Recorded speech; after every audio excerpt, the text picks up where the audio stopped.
चिंता हमारी शारीरिक और मानसिक शक्तियों को ह्रास करने वाला एक मनोविकार है। चिंता का प्रभाव एक संक्रामक रोग की भांति विषैला होता है।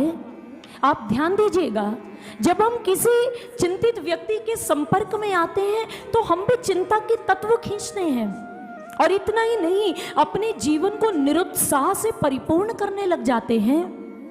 और इसीलिए महर्षि वेदव्यास जी कहते हैं, अगर इस विषैली चिंता से बचना है तो प्रभु का ध्यान करो, सत्य में स्थित होने का प्रयास करो। मनोचिकित्सक डॉक्टर हुए एडवर्ड हैलोवेल, उन्होंने भी एक पुस्तक लिखी टॉक्सिक वरी, और उसके अंदर उन्होंने चिंता के विषाक्त स्वरूप का जिक्र किया। और उसमें वह कहते हैं कि यह चिंता हमारी मानसिक और शारीरिक शक्तियों को लाचार और बीमार, विषाक्त बना देती है।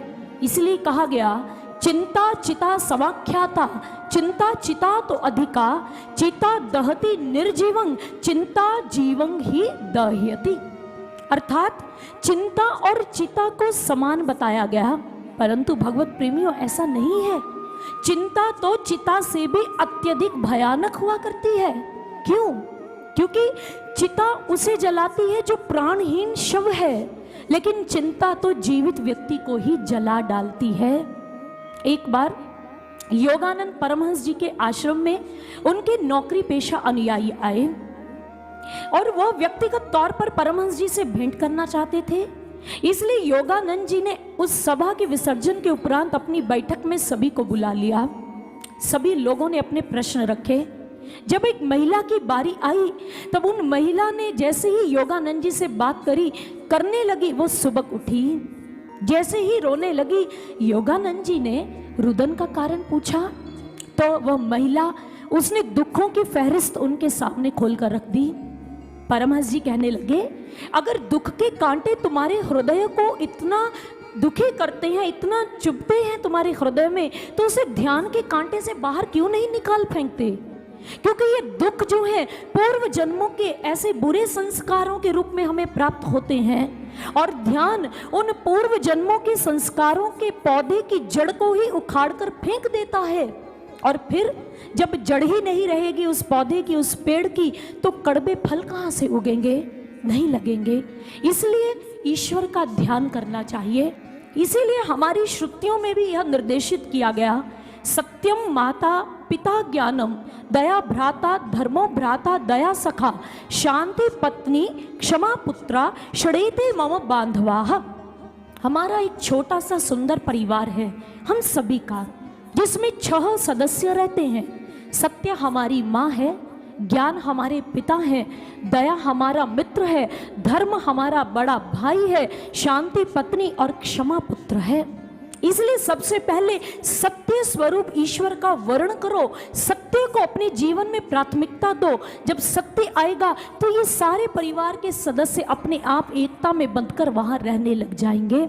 इसीलिए तो महर्षि वेदव्यास जी ने कहा, सत्यम परम धीमहि, अर्थात धीमहि का अर्थ होता है ध्यान करना। सत्य स्वरूप ईश्वर का ध्यान करो। गोस्वामी तुलसीदास जी विनय पत्रिका के अंदर यही बात समझाते हैं।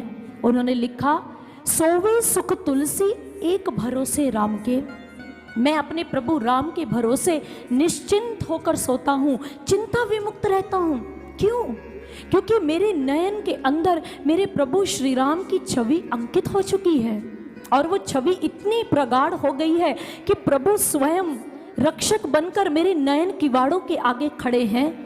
जब मेरे हृदय के रक्षक प्रभु बन गए तो मेरे मन के अंदर भय और चिंता कैसे जा सकती है? नहीं जा सकती है।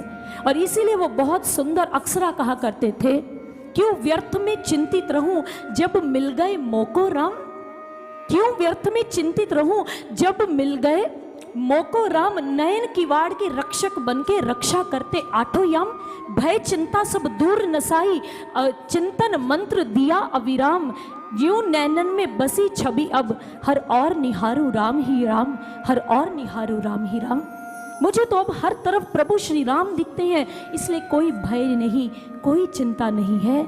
इसलिए भगवत प्रेमियों, हमारे महापुरुषों ने कहा, जब तन को स्वस्थ रखना हो या स्वच्छ बनाना हो तो स्नान करना चाहिए।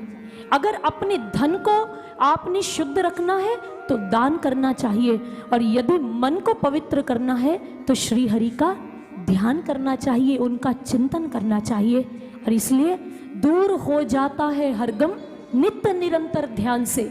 जब हम एक क्षत्रिय ब्रह्मनिष्ठ गुरु के सानिध्य में जाकर ध्यान के यथार्थ क्रम को सीख लेते हैं, ब्रह्म ज्ञान के वैज्ञानिक पक्ष को प्राप्त कर लेते हैं और ईश्वर के प्रकाश से जुड़कर नित्य निरंतर ध्यान करते हैं, तो प्रत्येक गम, प्रत्येक चिंता अपने आप दूर हो जाती है।